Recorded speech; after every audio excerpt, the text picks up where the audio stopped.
नमस्कार हरि प्रेमियों, आपका हमारे YouTube चैनल में स्वागत है। सभी दर्शकों को जय श्री कृष्णा। हरि प्रेमियों, कैसे हैं आप? उम्मीद है आप सब अच्छे होंगे। आइए आज का प्रसंग शुरू करते हैं। आज का प्रसंग है श्री सत्यनारायण भगवान की व्रत कथा। हरि प्रेमियों, उससे पहले अगर आप हमारे चैनल पर नए हैं तो प्लीज़ चैनल को सब्सक्राइब जरूर कर लीजिए और बेल आइकॉन को ज़रूर दबा लीजिए ताकि आप तक हमारे सारे नोटिफिकेशन पहुंच सके। हरि प्रेमियों, आपका एक भी सब्सक्राइब हमारे लिए बेहद मायने रखता है। हरि प्रेमियों, आइए सुनते हैं भगवान श्री सत्यनारायण की व्रत कथा। एक समय की बात है, नैमिषारण्य तीर्थ में शौनकादि 88,000 ऋषियों ने श्री सूत जी से कहा, हे प्रभु, इस कलयुग में वेद विद्या रहित मनुष्यों को प्रभु भक्ति किस प्रकार मिलेगी और उन सब का उद्धार किस प्रकार होगा। हे मुनिश्रेष्ठ, ऐसा कोई तप बताइए जिससे थोड़े समय में पुण्य प्राप्त हो सके और मनवांछित फल मिले। ऐसी कथा सुनने की हमारी तीव्र इच्छा है। सर्वशास्त्र ज्ञाता श्री सूत जी महाराज बोले, हे वैष्णवों में पूज्य, आप सब ने प्राणियों के हित की बात पूछी है। अब मैं उस श्रेष्ठ व्रत को आप सब लोगों से बताऊंगा जिस व्रत को करने से भगवान नारायण जी प्रसन्न होते हैं। नारद जी ने लक्ष्मी नारायण भगवान से पूछा था और लक्ष्मीपति ने मुनि श्रेष्ठ नारद जी से कहा था। सो ध्यान से सुनिए।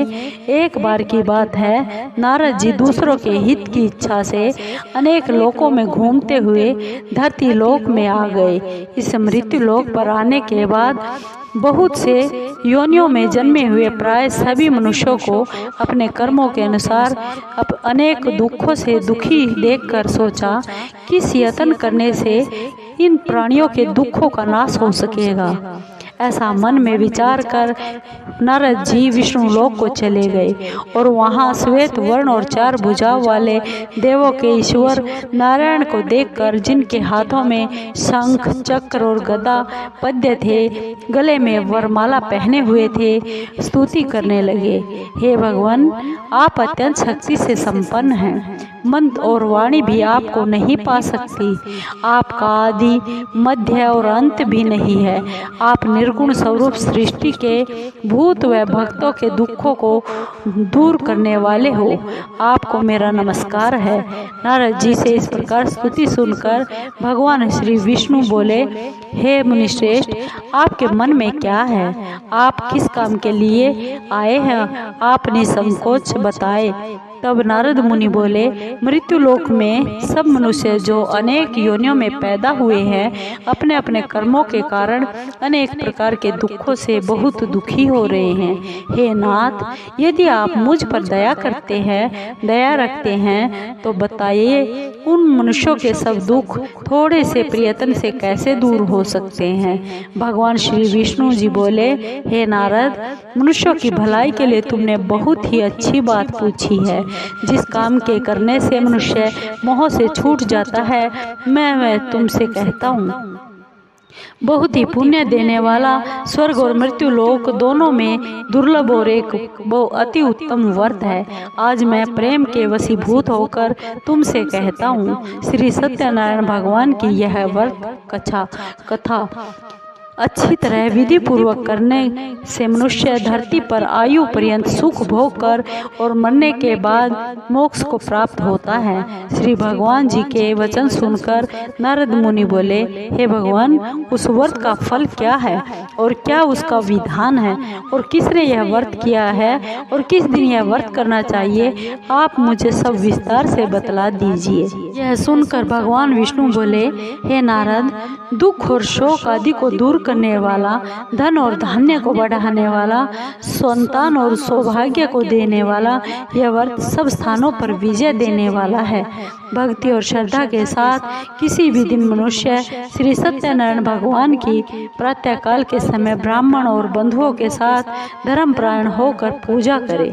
भक्ति भाव से धूप दीप नैवेद्य केले का फल शहद दूध और गेहूं का आटा सवाया ले और गेहूं के अभाव में साठी का चूर्ण भी ले सकते हैं और सब पदार्थों को भगवान के अर्पण कर देना चाहिए और बंधुओं सहित ब्राह्मणों को भोजन करवाकर उसके बाद स्वयं भोजन करना चाहिए। रात में नृत्य गीत आदि का आयोजन कर भगवान सत्यनारायण भगवान का स्मरण करते हुए समय बिताना चाहिए। इस तरह व्रत करके मनुष्यों की इच्छा निश्चय ही पूरी होती है। विशेष रूप से कलिकाल में भूमि पर यही एक मोक्ष का सरल उपाय है। सूत जी बोले, हे ऋषियों, जिसने पहले समय में इस व्रत को किया है उसका इतिहास मैं तुमको सुनाता हूँ, ध्यान से सुनिए। सुंदर काशीपुरी नगरी में एक अत्यंत निर्धन ब्राह्मण रहता था। वह भूख और प्यास से बड़ा बेचैन हुआ नित्य पृथ्वी पर घूमता रहता था। ब्राह्मणों से प्रेम करने वाले भगवान ने ब्राह्मण को बहुत दुखी देखकर बूढ़े ब्राह्मण का रूप धरकर उसके पास जाकर आदर के साथ पूछा, हे विप्र, तुम नित्य दुखी हुए इस धरती पर क्यों घूमते हो? हे ब्राह्मण, यह सब मुझसे कहो, मैं सुनना चाहता हूँ। ब्राह्मण बोला, मैं बहुत निर्धन ब्राह्मण हूँ, भिक्षा के लिए पृथ्वी पर घूमता हूँ फिरता हूँ। हे भगवान, यदि आप मुझे इससे छुटकारा पाने का कोई उपाय जानते हो तो कृपा कर बताइए। वृद्ध ब्राह्मण बोला, हे विप्र, सत्यनारायण भगवान मनवांछित फल देने वाले हैं, इसलिए तुम उनका पूजन करो, जिसके करने से मनुष्य सब दुखों से छूट जाता है। ब्राह्मण को व्रत का सारा विधान बतलाकर बूढ़े ब्राह्मण का रूप धारण करने वाले भगवान सत्यनारायण अंतर्ध्यान हो गए। जिस व्रत को वृद्ध ब्राह्मण ने बतलाया है मैं उसको जरूर करूँगा। यह अपने मन में निश्चय करके उस रात उसे नींद भी नहीं आई। सवेरे उठ सत्यनारायण भगवान के व्रत का निश्चय कर भिक्षा के लिए चला गया। उस दिन उसको भिक्षा में बहुत धन मिला, जिससे बंधु बांधवों के साथ उसने भगवान सत्यनारायण का व्रत किया। इसके करने से वह ब्राह्मण सब दुखों से छूटकर अनेक प्रकार की संपत्तियों से युक्त हो गया। उस समय से वह ब्राह्मण हर मास व्रत करने लगा। इस तरह सत्यनारायण भगवान के व्रत जो भी मनुष्य करेगा वह मनुष्य सब दुखों से छूट जाएगा। इस तरह नारद जी से सत्यनारायण भगवान का कहा हुआ यह व्रत मैं तुमसे कहता हूँ। हे विप्रो, मैं अब क्या कहूँ? ऋषि बोले, हे मुनीश्वर, संसार में इस ब्राह्मण से सुनकर किस किस ने इस व्रत को किया है वह सब सुनना चाहते हैं। इसके लिए हमारे मन में बहुत जिज्ञासा है। सूत जी बोले, हे मुनियों, जिस ने इस व्रत को किया है वह सब सुनो। एक समय की बात है, वह ब्राह्मण धन और ऐश्वर्य के अनुसार बंधु बांधवों के साथ व्रत करने को तैयार हुआ। उसी समय एक लकड़ी बेचने वाला बूढ़ा आदमी आ गया और बाहर लकड़ियों को रखकर ब्राह्मण के मकान में गया। प्यास से दुखी लकड़हारा उनको व्रत करके देख ब्राह्मण को नमस्कार कर कहने लगा, ब्राह्मण देव, आप ये सब क्या कर रहे हैं? इसके करने से क्या फल मिलता है? कृपा करके मुझको भी बताइए। ब्राह्मण ने कहा, सभी मनोकामनाओं को पूर्ण करने वाला यह सत्यनारायण भगवान का व्रत है। इसकी ही कृपा से मेरे घर में धन धान्य आदि की वृद्धि हुई है। ब्राह्मण से इस व्रत के बारे में जानकर लकड़हारा बहुत खुश हुआ और चरणामृत लेकर प्रसाद खाने के बाद अपने घर को चला गया। अगले दिन लकड़हारे ने अपने मन में इस प्रकार का संकल्प कर लिया कि आज ग्राम में जो लकड़ी बेचने से जो पैसा मिलेगा उसी से सत्यनारायण भगवान का उत्तम व्रत करूंगा। यह मन में विचार कर वह बूढ़ा आदमी लकड़ियां अपने सिर पर रखकर जिस नगर में धनवान लोग रहते थे ऐसे सुंदर नगर में चला गया। उस दिन वहां पर उसे उन लकड़ियों का दाम पहले से चौगुना मिला। तब वह बूढ़ा लकड़हारा दाम लेकर बहुत प्रसन्न होकर पके हुए केले, शक्कर, घी और दूध, दही, गेहूं का चूर्ण इत्यादि सत्यनारायण भगवान के व्रत की सारी सामग्रियों को लेकर अपने घर को गया। फिर उसने अपने भाइयों को बुलाकर विधि पूर्वक भगवान का पूजन और व्रत किया। उस व्रत के प्रभाव से वह बूढ़ा लकड़हारा धन, पुत्र आदि से युक्त हुआ।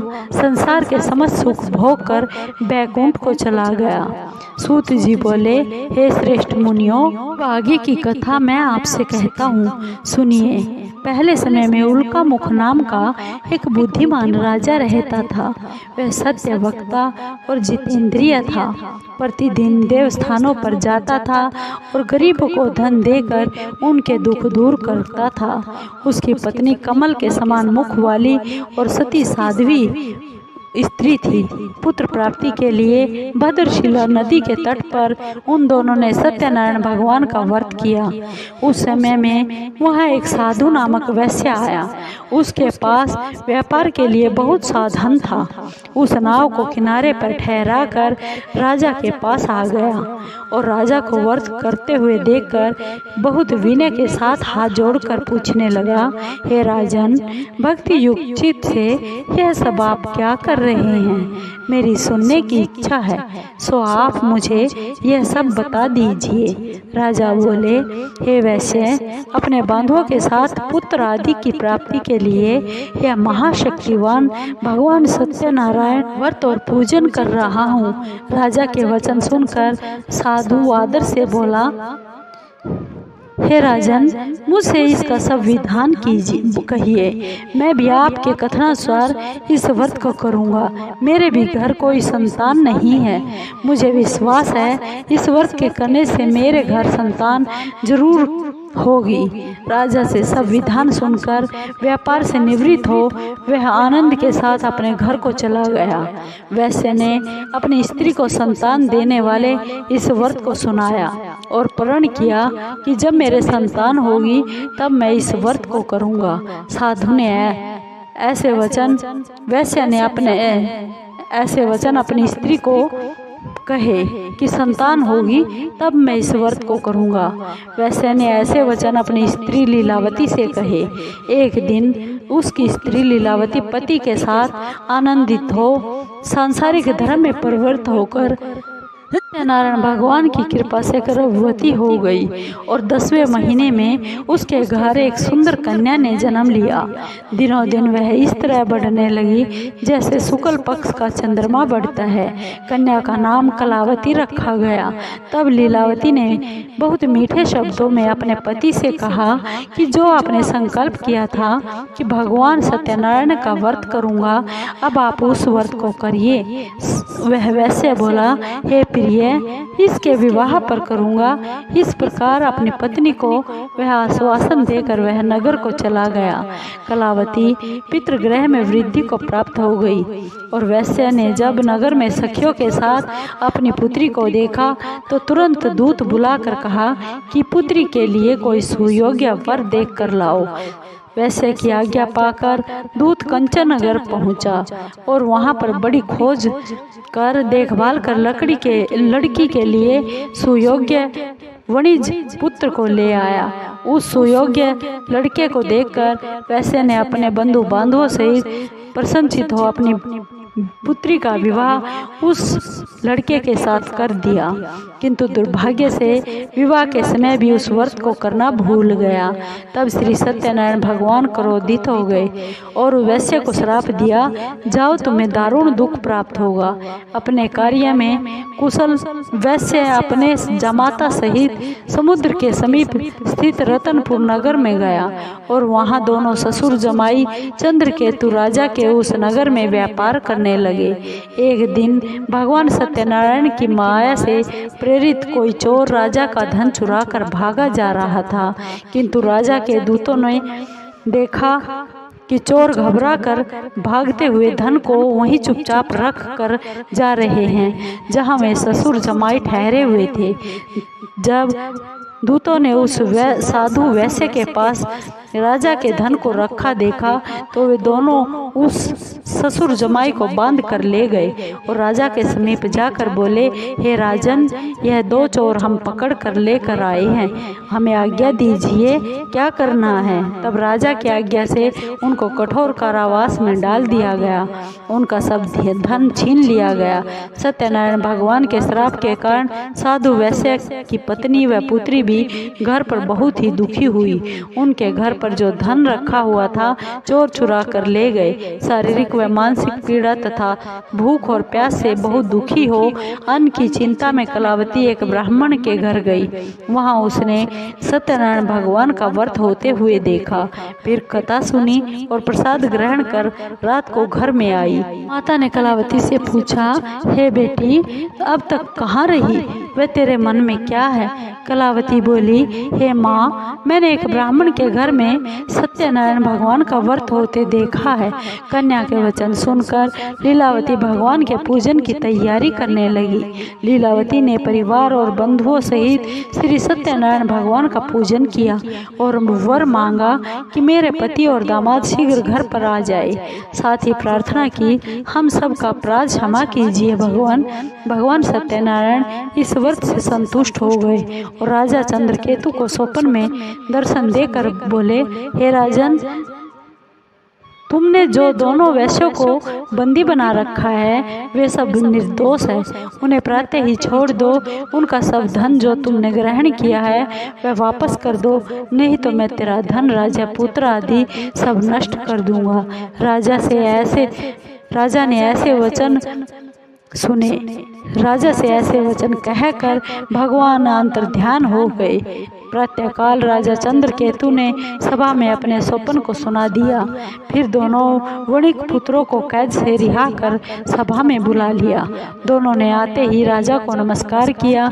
राजा मीठे वचनों से बोला, हे महानुभाव, तुम्हें भावी वर्ष ऐसा कठिन दुख प्राप्त हुआ है, अब तुम्हें कोई भय नहीं है। ऐसा कहकर राजा उनको नए नए वस्त्र व आभूषण देकर उनका आदर सत्कार किया और जितना धन लिया था दुगना धन देकर उन्हें आदर सहित विदा कर दिया। दोनों वैसे अपने घर को चले गए। सूत जी बोले, वैसे ने मंगलाचार करके यात्रा आरंभ कर दी और अपने नगर को चल पड़ा। उनके थोड़ी ही दूर निकलने पर दंडी स्वामी वेश धार कर भगवान सत्यनारायण ने उनसे पूछा, हे साधु वैसे, तेरी नाव में क्या है। अभिमानी वह वणिक हंसता हुआ बोला, हे दंडी, आप क्यों पूछते हैं, क्या धन लेने की इच्छा है। मेरी नाव में तो बेल और पत्ते भरे हुए हैं। वैश्य का कठोर वचन सुनकर भगवान ने कहा, तुम्हारा वचन सत्य हो। दंडी स्वामी ऐसा कहकर वहां से दूर चले गए और कुछ दूर जाकर समुद्र के किनारे पर बैठ गए। दंडी के जाने के बाद वैश्य ने नित्य क्रिया करके नाव को उठी हुई देखी और अचंभा किया और देखा नाव में तो बेल पत्ते भरे हुए हैं और मूर्छित होकर जमीन पर गिर पड़ा। फिर मूर्छा खुलने पर अत्यंत शोक प्रकट करने लगा। तब उसका दामाद बोला कि आप शोक ना करें, यह दंडी स्वामी का श्राप है, अतः आप उनकी शरण में चले और तभी हमारी मनोकामना पूर्ण होगी। दामाद के वचन सुनकर वैसे दंडी स्वामी के पास जा पहुंचा और अत्यंत भक्ति भाव से नमस्कार करके बोला, हे भगवान, आपकी माया से मोहित ब्रह्मा आदि भी आपके रूप को नहीं जानते, तब मैं अज्ञानी कैसे जान सकता हूँ। आप प्रसन्न होइए, मैं अपनी सामर्थ्य के अनुसार आपकी पूजा करूँगा। मेरी रक्षा कीजिए और पहले के समान नौका में धन भर दीजिए। उसके भक्ति युक्त वचन सुनकर भगवान प्रसन्न हो गए। उसकी इच्छा अनुसार वर देकर अंतर्ध्यान हो गए। तब उन्होंने नाव पर आकर देखा, नाव धन से परिपूर्ण है। फिर वह भगवान सत्यनारायण का पूजन कर साथियों सहित अपने नगर को चल पड़ा। जब अपने नगर के निकट पहुंच गया तब दूत को घर भेजा। दूत ने साधु के घर जा उसकी स्त्री को नमस्कार कर कहा, कि साधु वैश्य अपने दामाद सहित इस नगर के समीप आ गए हैं। ऐसा वचन सुनकर साधु की स्त्री ने बड़े हर्ष के साथ भगवान सत्यनारायण का पूजन कर अपनी बेटी से कहा, मैं अपने पति के दर्शन को जाती हूँ, तू अपना कार्य पूर्ण करके शीघ्र आ जाना। परंतु कलावती माँ के वचनों को अनसुना कर प्रसाद छोड़कर पति के पास चली गई। प्रसाद की अवज्ञा के कारण भगवान सत्यनारायण रुष्ट हो गए। उसके पति को नाव सहित पानी में डुबो दिया। कलावती अपने पति को ना देखकर रोती हुई जमीन पर गिर पड़ी। इस तरह नौका को डूबा हुआ तथा कन्या को रोता हुआ देख साधु वैश्य बहुत दुखी हुआ। बोला, हे प्रभु, मुझसे या मेरे परिवार से जो भूल हुई है उसे क्षमा कीजिए। उसके दीन वचन सुनकर सत्यनारायण भगवान प्रसन्न हो गए और आकाशवाणी हुई, हे साधु वैश्य, तेरी कन्या मेरे प्रसाद को छोड़ कर आई है, इसलिए इसका पति अदृश्य हुआ है। यदि वह घर जाकर प्रसाद खाकर वापस लौटे तो इसे इसका पति अवश्य मिलेगा। ऐसी आकाशवाणी सुनकर कलावती घर गई और घर पहुंचकर प्रसाद खाया, फिर आकर पति के दर्शन किए। तत्पश्चात साधु ने बंधु बांधवों सहित सत्यदेव भगवान का विधि पूर्वक पूजन किया। उस दिन से वह प्रत्येक पूर्णिमा को भगवान सत्यनारायण की पूजा करने लगा। फिर इस लोक का सुख भोग कर अंत में स्वर्ग लोक को गया। श्री सूत जी बोले, हे ऋषियों, मैं एक कथा और सुनाता हूँ, सुनिए। प्रजा पालन में लीन तुंगध्वज नाम का एक राजा था। उसने भी भगवान का प्रसाद त्याग कर बहुत दुख पाया था। एक समय वन में जाकर वन्य पशुओं को मारकर बड़ के पेड़ के नीचे आया। वहाँ उसने ग्वालों को भक्ति भाव से बांधवों सहित भगवान सत्यनारायण का पूजन करते हुए देखा, परंतु राजा अभिमानवश देखकर भी वहाँ नहीं गया और ना ही नमस्कार किया। जब ग्वालों ने भगवान का प्रसाद उसके सामने रखा तो वह प्रसाद को त्याग कर अपनी सुंदर नगरी को चला गया। वहाँ उसने अपने सब कुछ नष्ट पाया। तब वह जान गया यह सब भगवान ने ही किया है। तब वह उसी स्थान पर ग्वालों के समीप जा पहुँचा और विधि पूर्वक पूजन करके प्रसाद खाया तो भगवान सत्यनारायण की कृपा से जैसा पहले था वैसे ही हो गया।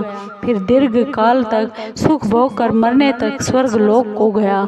जो मनुष्य इस परम दुर्लभ व्रत को करेगा, भगवान की कृपा से उसे धन धान्य की प्राप्ति होगी, निर्धन धनी होगा और बंधी बंधन से मुक्त होकर निर्भय हो जाता है। संतानहीनों को संतान मिलती है और सब मनोरथ पूर्ण होकर अंत में बैकुंठ धाम को जाता है। जिन्होंने पहले इस व्रत को किया, अब उनके अगले जन्म की कथा कहता हूँ। वृद्ध सतानंद ब्राह्मण ने सुदामा का जन्म लेकर मोक्ष को पाया। उल्का मुख नाम का राजा दशरथ होकर बैकुंठ को प्राप्त हो गया। साधु नाम के वैश्य ने मोरध्वज बनकर अपने पुत्र को आरे से चीरकर मोक्ष को प्राप्त किया। महाराज तुंगध्वज स्वयं भू मनु हुए। उन्होंने बहुत से लोगों को भगवान की भक्ति में लीन कर स्वयं मोक्ष प्राप्ति की। लकड़हारा भील अगले जन्म में गुहु नामक निषाद राज हुआ, जिसने राम के चरणों की सेवा का कर मोक्ष को प्राप्त किया। हरि प्रेमियों, आपको ये भगवान श्री सत्यनारायण जी की कथा कैसी लगी? अगर आपको अच्छी लगी हो तो प्लीज़ चैनल को सब्सक्राइब कीजिए, लाइक कीजिए, शेयर कीजिए और कमेंट जरूर कीजिए। हरि प्रेमियों, जय श्री कृष्ण। धन्यवाद।